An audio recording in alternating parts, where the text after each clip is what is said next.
Good evening, everyone. Today we will discuss another part of volume 1, that is company account. In company account, we have to cover 3 chapters. First is issue of shares, second is issue of debenture and third one is redemption of debenture. बेटा ये एक part हमारा board exam में 20 marks का आता है, जिसमें से शेयर की वेटेज सबसे ज़्यादा है। 12-13 मार्क्स का शेयर कवर होता है। 8 क्वेश्चन 8 मार्क्स का आता है, एक 4 और 3 में आता है और 2 चैप्टर्स में से नियर अबाउट 6-7 मार्क्स का कवर होता है। तो सबसे बड़ा चैप्टर क्या है? Issue of share. ठीक है, तो इशू ऑफ शेयर को डिस्कस करने से पहले मैं कंपनी की क्या डिस्कस कर रही हूँ? डेफिनेशन, क्या फीचर्स हैं, कितने टाइप की कंपनी होती है, कंपनी कैसे शेयर्स इशू करती है। कंपनी की डेफिनेशन है, it is a voluntary association of persons. ठीक है, it is association of person, जिसे किसने फॉर्म किया है? Formed through the process of law. ठीक है बेटा, जिसे किसने बनाया है? लॉ ने। कुछ कंप्लायंसेस करनी पड़ी, तब जाके कंपनी एग्जिस्टेंस में आई। और साथ में इनका पर्पस क्या है? कुछ बिजनेस कैरी करने का। Purpose of carrying on some business, जिसमें पर्पस क्या है? बिजनेस को कैरी करने का। और डेफिनेशन कह सकते हैं हम, कंपनी एसोसिएशन है पर्सन की, जो मनी या मनी वर्थ लेके आई और एम्प्लॉय हैं कुछ कॉमन पर्पस के लिए। That is called company. Company की कुछ कैरेक्टरिस्टिक्स होती हैं, फीचर्स हैं कंपनी के। First is separate legal entity. बेटा कंपनी एक लीगल पर्सन है, उसकी एंटिटी उसके मेंबर से सेपरेट है। मतलब सारे कॉन्ट्रैक्ट्स कंपनी के नेम से होते हैं, कंपनी का बैंक अकाउंट कंपनी के नेम से होगा, जितने भी कॉन्ट्रैक्ट्स होंगे कंपनी के नेम से होंगे। कंपनी एक लीगल पर्सनैलिटी है जो अपने मेंबर से, क्रेडिटर से अलग है। तो कंपनी अपने डेट्स के अगेंस्ट यू कर सकती है। ऑलराइट, तो कंपनी क्या करेक्टरिस्टिक्स हो गई? कंपनी एक सेपरेट लीगल एंटिटी है, distinct from it members. Next आता है क्या फीचर है? परपीचुअल एग्जिस्टेंस। परपीचुअल एग्जिस्टेंस क्या कहता है? कंपनी की existence retirement, death, insolvency of member से इफेक्ट नहीं होती। शेयर होल्डर आते जाते रहते हैं, पर company go on for ever unless it is wound up under companies act 2013। सबसे बड़ी बात है कि जो कंपनी में शेयर होल्डर्स की लायबिलिटी है वो क्या है? लिमिटेड है। लेट अस सपोज 10 रुपये का एक शेयर है, कंपनी ने 8 रुपये तक आपसे मंगा लिया, तो कंपनी मैक्सिमम आपसे 2 रुपये ही मंगाएगी, इससे ज़्यादा आपकी लायबिलिटी नहीं होगी।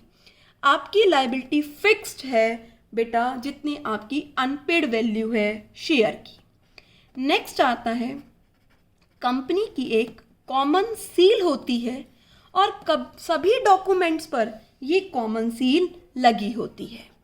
ऑलराइट, कंपनी अपने शेयर ट्रांसफ़र कर सकती है। कुछ रिस्ट्रिक्शंस हैं, वो अभी हम डिस्कस करेंगे। कंपनी की मैनेजमेंट और कंपनी की ऑनरशिप दोनों सेपरेट हैं।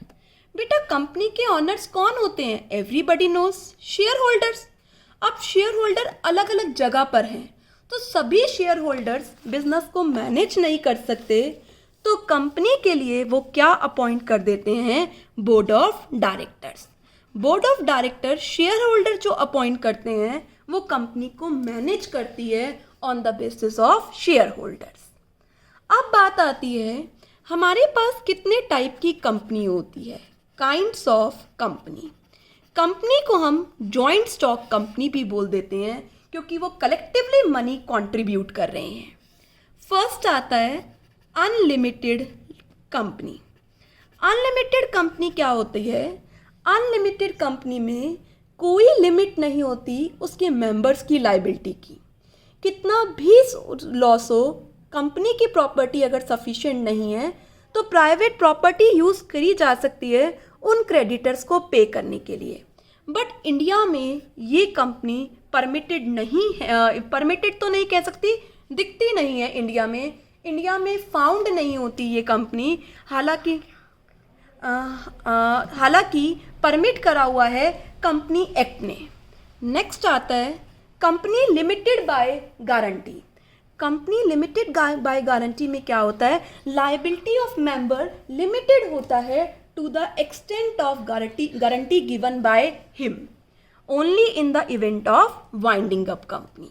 ठीक है, कंपनी लिमिटेड बाय गारंटी। ठीक है, यहाँ पर जितनी मेंबर्स ने गारंटी दी हुई है उतनी ही उनकी लायबिलिटी फिक्स्ड होती है। नेक्स्ट आता है company limited by shares. Company limited by shares में क्या होता है, जो अभी हम बात कर रहे थे, हमारे यहाँ पर कंपनी की लायबिलिटी लिमिटेड होती है। इसका मतलब है कि अगर उसने 10 के 10 रुपीज़ पे कर रखे हैं तो उसे फोर्स नहीं किया जाएगा कुछ और पे करने के लिए। ठीक है, जब कंपनी का वाइंड अप हो रहा है या एग्जिस्टेंस के दौरान भी कंपनी की लायबिलिटी लिमिटेड होती है up to unpaid value of share. ये इंडिया में बहुत ज़्यादा फाउंड होती है company limited by shares. Company limited by guarantee भी है पर unlimited company liability company India में फाउंड नहीं होती है।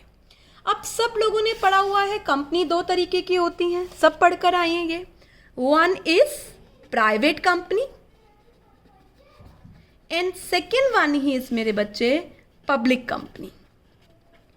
क्या डिफरेंस होता है प्राइवेट और पब्लिक कंपनी में? बेटा प्राइवेट कंपनी में मिनिमम 2 मेंबर्स होते हैं और एम्प्लॉयज़ को छोड़कर मैक्सिमम 200 मेंबर्स होते हैं। पब्लिक कंपनी में मिनिमम 7 मेंबर्स होते हैं और मैक्सिमम में कोई लिमिट नहीं है। बेटा प्राइवेट कंपनी आप लोगों को पता है अपने शेयर्स पब्लिक में इशू नहीं कर सकती है, इसके पास अथॉरिटी नहीं होती है, वो इनवाइट नहीं कर सकती पब्लिक को अपने शेयर सब्सक्राइब करने के लिए।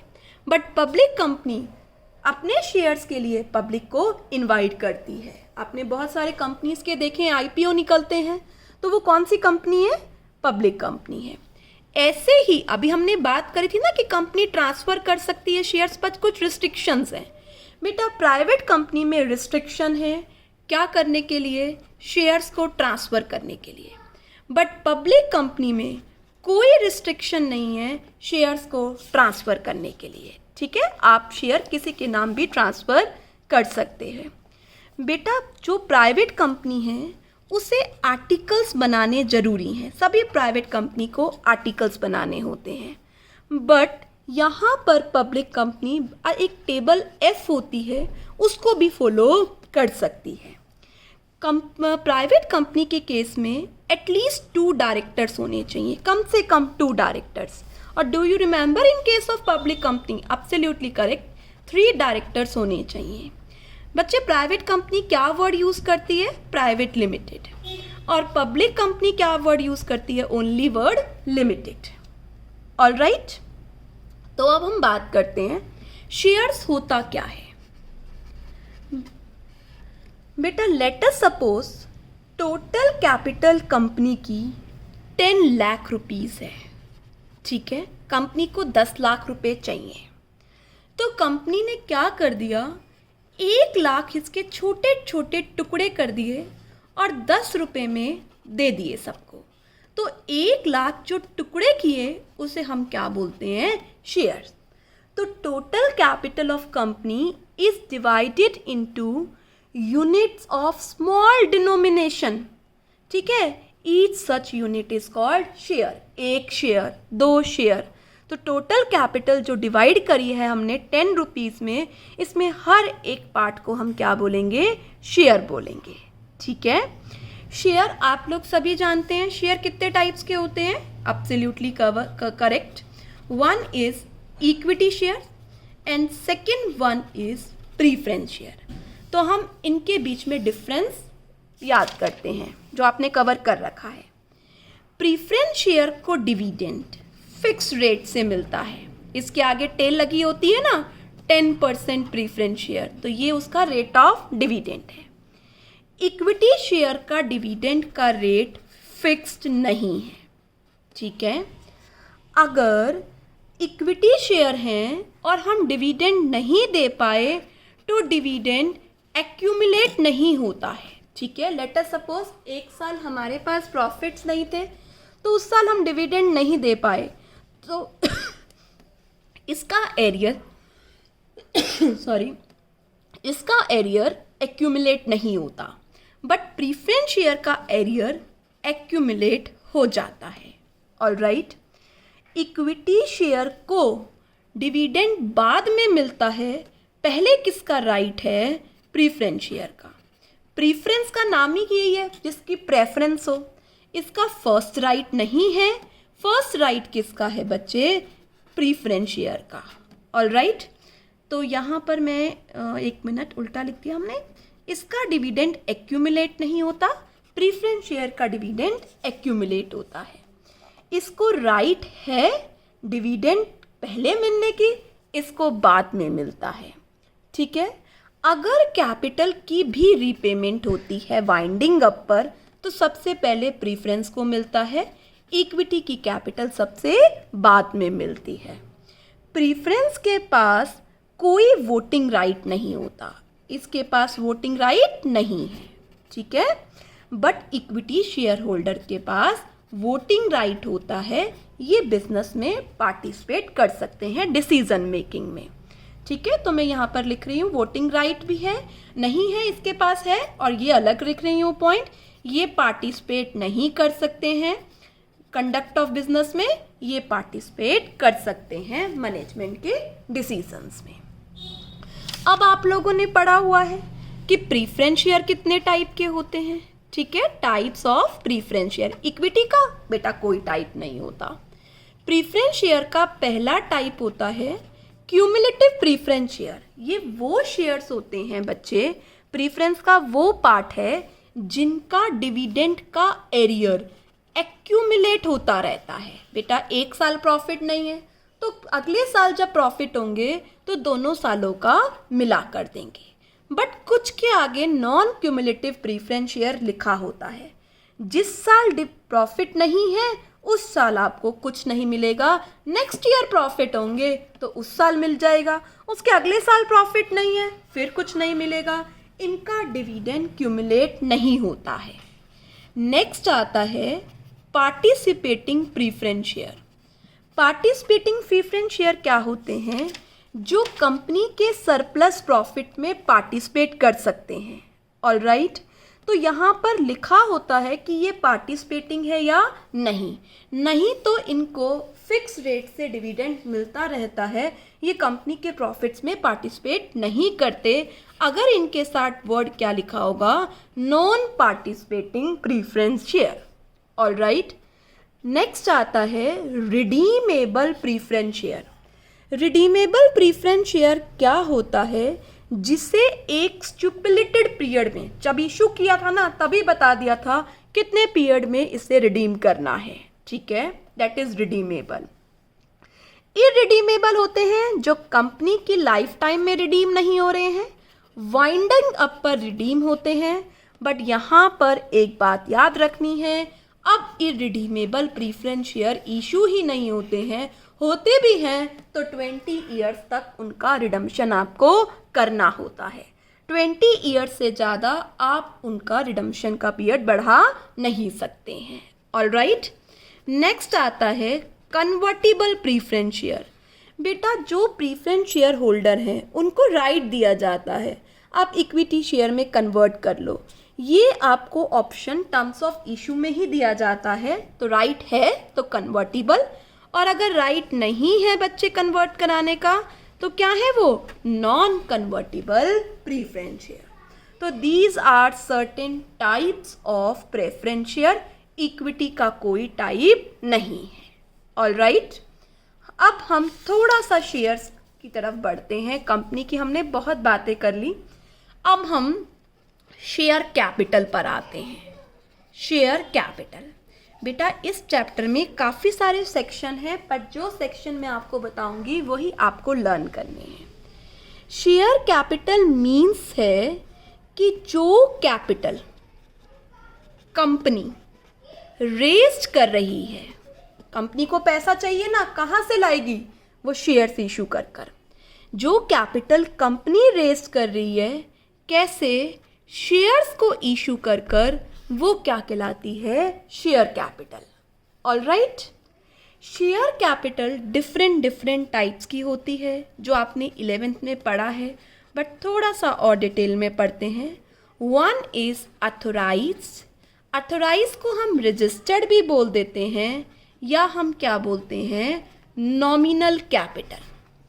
अथोराइज कैपिटल वो कैपिटल होती है जो कंपनी की मैक्सिमम कैपिटल है अपने शेयर्स को इशू करने के लिए ड्यूरिंग इट्स लाइफ टाइम।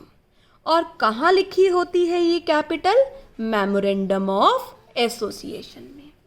क्या ये कैपिटल कभी भी चेंज नहीं हो सकती? बेटा स्पेशल रेजोल्यूशन पास कर कर ये कैपिटल आप चेंज करा सकते हैं अगर कंपनी की रिक्वायरमेंट ज़्यादा हो गई। नेक्स्ट आता है इशूड कैपिटल। इशूड कैपिटल क्या होता है? ये अथोराइज कैपिटल का वो पार्ट है जो आपने पब्लिक को ऑफर किया है सब्सक्रिप्शन के लिए। पब्लिक को ऑफर किया है सब्सक्रिप्शन के लिए।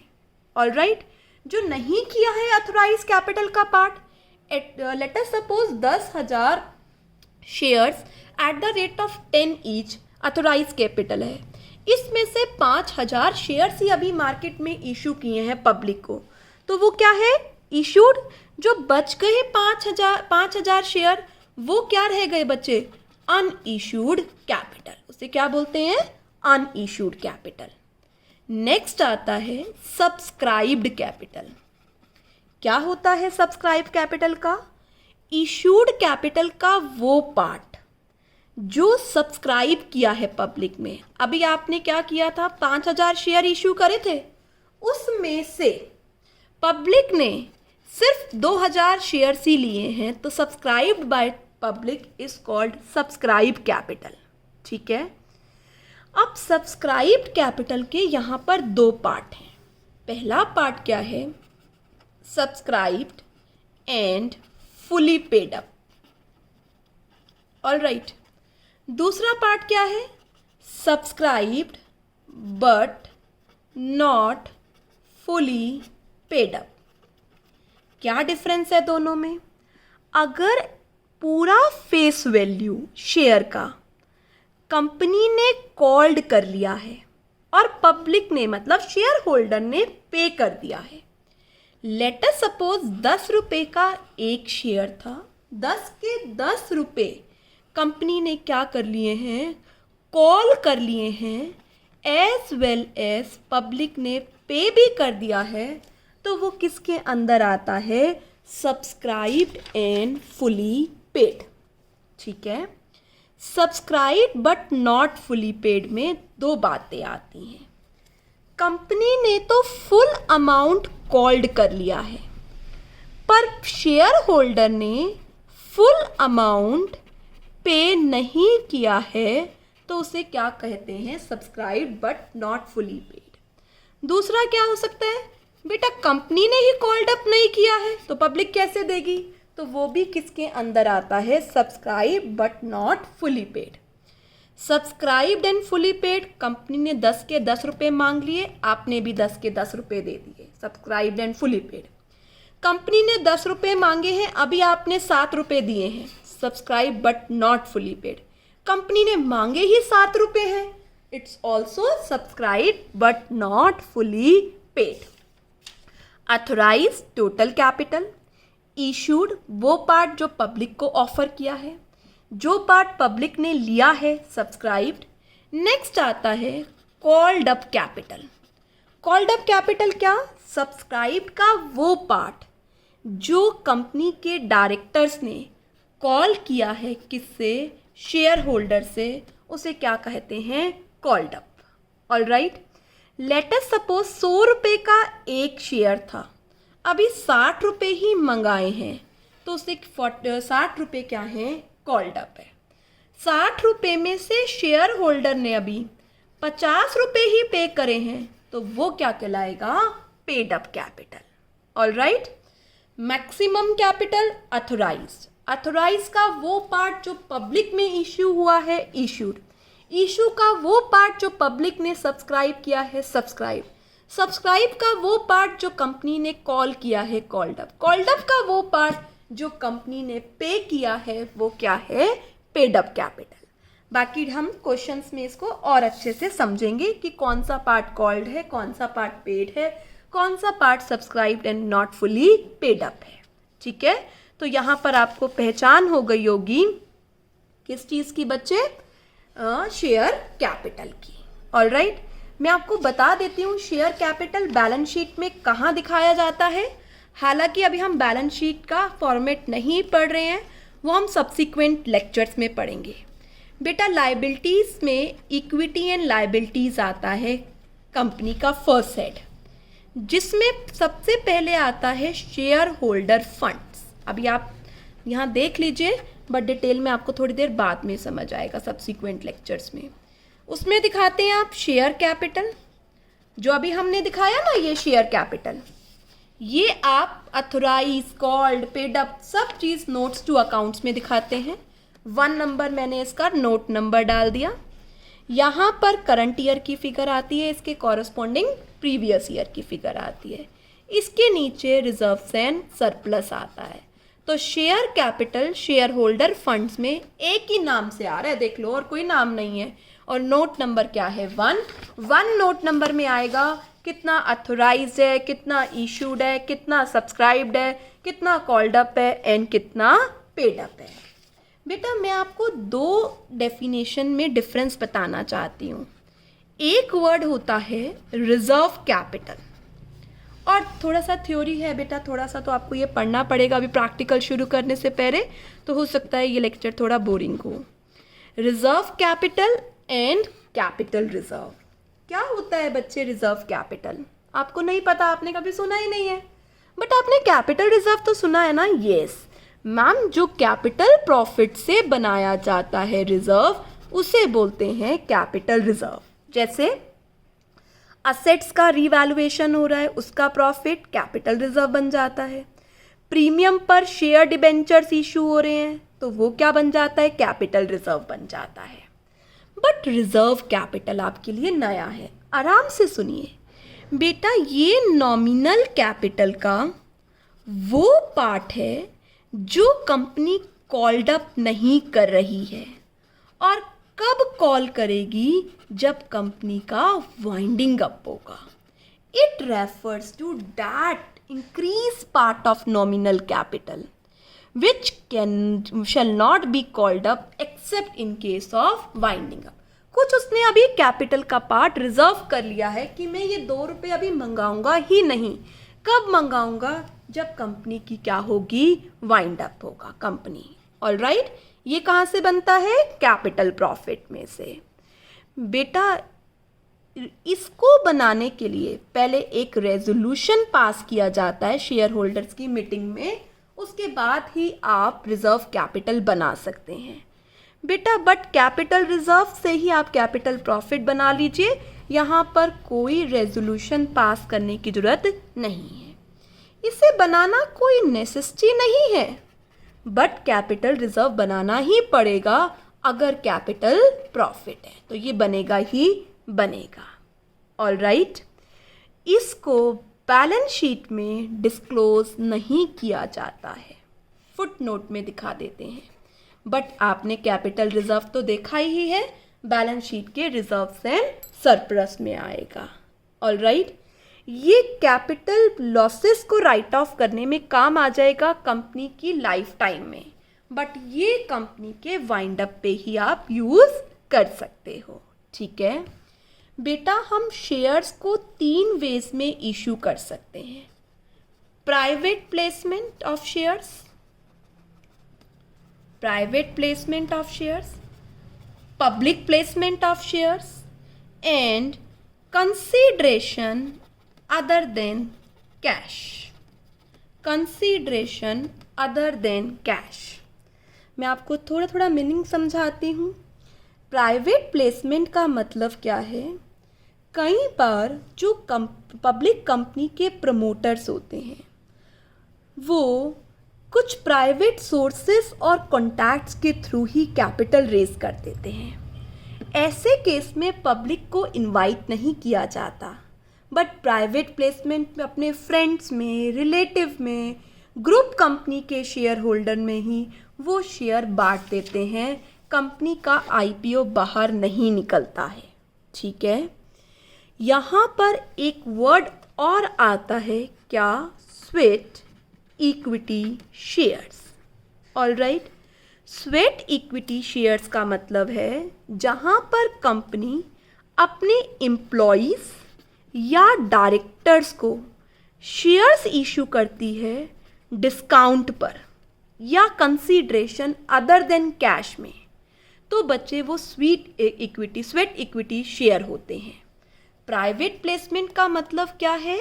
जहाँ पर शेयर को बाहर इशू नहीं किया जाता है, पब्लिक में ही इशू करते हैं, तो वो प्राइवेट प्लेसमेंट होता है।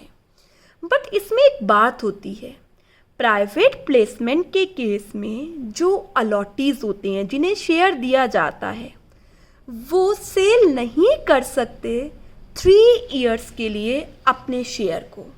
इसे लॉक इन पीरियड कहा जाता है। 3 इयर्स तक उन्हें शेयर को होल्ड रखना होता है। नेक्स्ट आता है पब्लिक प्लेसमेंट और पब्लिक प्लेसमेंट या पब्लिक सब्सक्रिप्शन ऑफ शेयर, जो मैं आपको डिटेल में बताऊंगी, क्योंकि इस चैप्टर में हम पब्लिक सब्सक्रिप्शन ऑफ शेयर सीखेंगे। पब्लिक सब्सक्रिप्शन ऑफ शेयर्स, कैसे कंपनी का आईपीओ आता है, कैसे कंपनी शेयर्स इशू करती है बेटा? सबसे पहले कंपनी प्रोस्पेक्टस इशू करती है, इशू ऑफ प्रोस्पेक्टस, ठीक है। प्रोस्पेक्टस आपका स्कूल आपको बोलता है कि हमारे स्कूल में आना है आपको, तो पहले क्या देता है? अपना प्रोस्पेक्टस देता है ना। ऐसे कंपनी भी अपना क्या देती है? सबसे पहले प्रोस्पेक्टस। प्रोस्पेक्टस क्या है? इनविटेशन है जो हम किसको दे रहे हैं? पब्लिक को दे रहे हैं कि हमारे शेयर्स परचेज करो। इसके अंदर हमारी प्रॉफिटेबिलिटी लिखी होगी, बिजनेस की कैसा चल रहा है, साउंडनेस क्या है, क्रेडिट वर्दीनेस क्या है, वो लिखा होगा। हमारे रजिस्टर्ड ऑफिस का नेम एड्रेस होगा, हमारे डायरेक्टर्स का नेम एड्रेस होगा, हमारे क्या ऑब्जेक्टिव्स हैं वो लिखा होगा, और सेबी की क्या कंसेंट है हमारे लिए वो होगी, अथोराइज इशूड कैपिटल क्या है, ये सारी बात यहाँ पर लिखी होगी प्रोस्पेक्टस के अंदर। फिर क्या होगा? प्रोस्पेक्टस इशू कर दिया बच्चे, क्या आएंगी? एप्लीकेशन आएंगी कि हमने आपका शेयर खरीदना है, हमने आपका शेयर खरीदना है। To receive application, after prospector public apply करेगी, एक स्पेसिफाइड फॉर्म होगा, एप्लीकेशन फॉर्म, उसके साथ उन्हें एक मनी देनी होगी बेटा, जैसे प्रोस्पेक्टस की मनी होती है ना, एप्लीकेशन मनी देनी होगी, जो कम से कम should not be less than 25% of issue price. जैसे 100 रुपये का शेयर है तो कम से कम 25 रुपये तो एप्लीकेशन के साथ आने होंगे। तो बेटा सबकी एप्लीकेशन आ गई, अब उनको क्या मिलेगा? Allotment of share. To make allotment of share, allotment of share, अब उन्हें क्या करे जाएंगे? शेयर अलॉट करेंगे। बेटा एक डेट फिक्स कर देंगे कि कब तक आपको एप्लीकेशन मनी भेजनी है। जैसे ही वो डेट एक्वायर होगी, ठीक है, ये सारी एप्लीकेशन कहाँ आती है? बैंक में, ठीक है। आप कभी कंपनी में नहीं है, अभी सारी एप्लीकेशन किसके पास आई है? बैंक के थ्रू आईपीओ निकलता है, बैंक में आ गई बेटा सारी एप्लीकेशन, ठीक है। बैंक सारी एप्लीकेशन किसको भेज देगा? कंपनी को। तो कंपनी चेक करेगी एक चीज़ जो बहुत इंपॉर्टेंट है, मिनिमम सब्सक्रिप्शन। मिनिमम सब्सक्रिप्शन क्या है? जितने भी आपने शेयर्स इशू हुए हैं कम से कम उसका 90% शेयर की एप्लीकेशन आनी भी चाहिए। उसी के बाद कंपनी क्या कर सकती है, शेयर्स को इशू कर सकती है।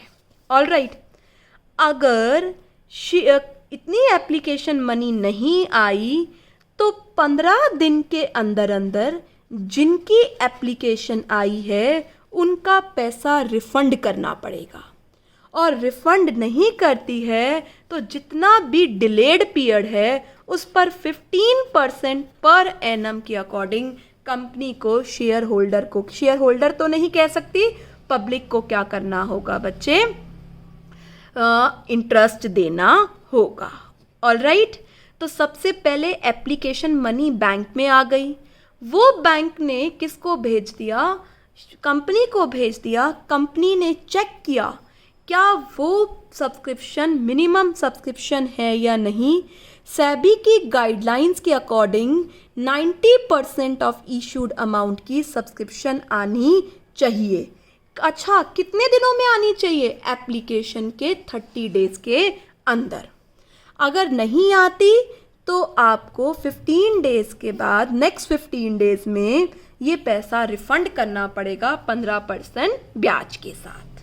ऑलराइट, और ये पैसा जो एप्लीकेशन मनी का पैसा है ना, ये आप कहाँ कहाँ यूज़ कर सकते हैं। कुछ प्रीलिमिनरी एक्सपेंसेस को राइट ऑफ करने के लिए, वर्किंग कैपिटल को राइट ऑफ करने के लिए आप यूज़ कर सकते हैं, पर शेयर अलॉट होने के बाद। ऑलराइट, अलॉट हो गए, लेट अस सपोज 90% सब्सक्रिप्शन भी आ गई, शेयर्स अलॉट हो गए। अब क्या करेगी कंपनी, कॉल करेगी। बेटा एक साथ तो सारा पैसा कोई नहीं मंगाएगा, कोई देगा भी नहीं। तो 100 रुपये था, 25 रुपये यहाँ आ गया, 25 रुपये यहाँ आ गया, 50 की उसने 2 कॉल बना दी, 15 और 35 रुपये की 2 कॉल्स बना दी। इन इंस्टॉलमेंट में जैसे जैसे कंपनी डिमांड करेगी आपको पैसा क्या करना होगा, देना होगा। The amount to be called either on application और ऑन अलॉटमेंट और ऑन वन कॉल, वो 25% से ज़्यादा ना हो टोटल क्वांटम ऑफ इशू का। ठीक है, ये हमें ध्यान रखना होगा। नेक्स्ट बात आती है, 2 कॉल्स के बीच में कम से कम 1 महीने का डिफरेंस होना चाहिए और कम से कम आपको 14 डेज का नोटिस देना पड़ेगा कॉल देने के लिए है। ऑलराइट, कि 14 डेज का आपको पीरियड देना होगा। तो इस तरीके से पब्लिक सब्सक्रिप्शन होता है। सबसे पहले प्रोस्पेक्टस इशू किया, लोगों ने अप्लाई किया, वो पैसा बैंक में पड़ा है, 90% चेक किया, शेयर्स अलॉट कर दिए। शेयर्स अलॉट करने के बाद बाकी पैसा आपको कॉल्स में क्या करना होगा, डिवाइड करना होगा। बेटा एक वर्ड आएगा यहाँ पर, प्रीलिमिनरी एक्सपेंसेस।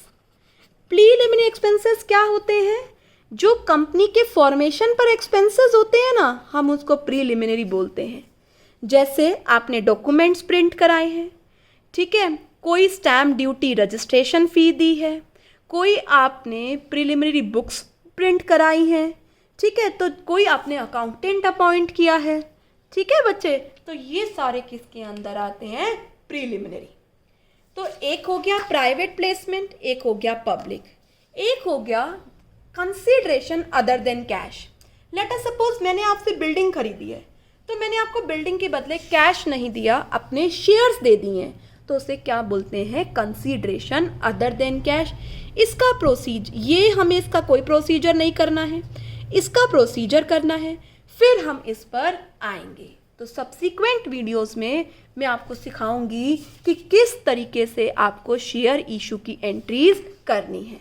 तो आज आप थियोटिकल पोर्शन रीड करिए और जो भी आपके मन में सवाल आ रहा है वो मुझे व्हाट्सअप करिए। Hope you understand what is company, what is share, what are different types of company, types of share capital, and how share capital is presented in balance sheet. All right, goodbye, take care, have a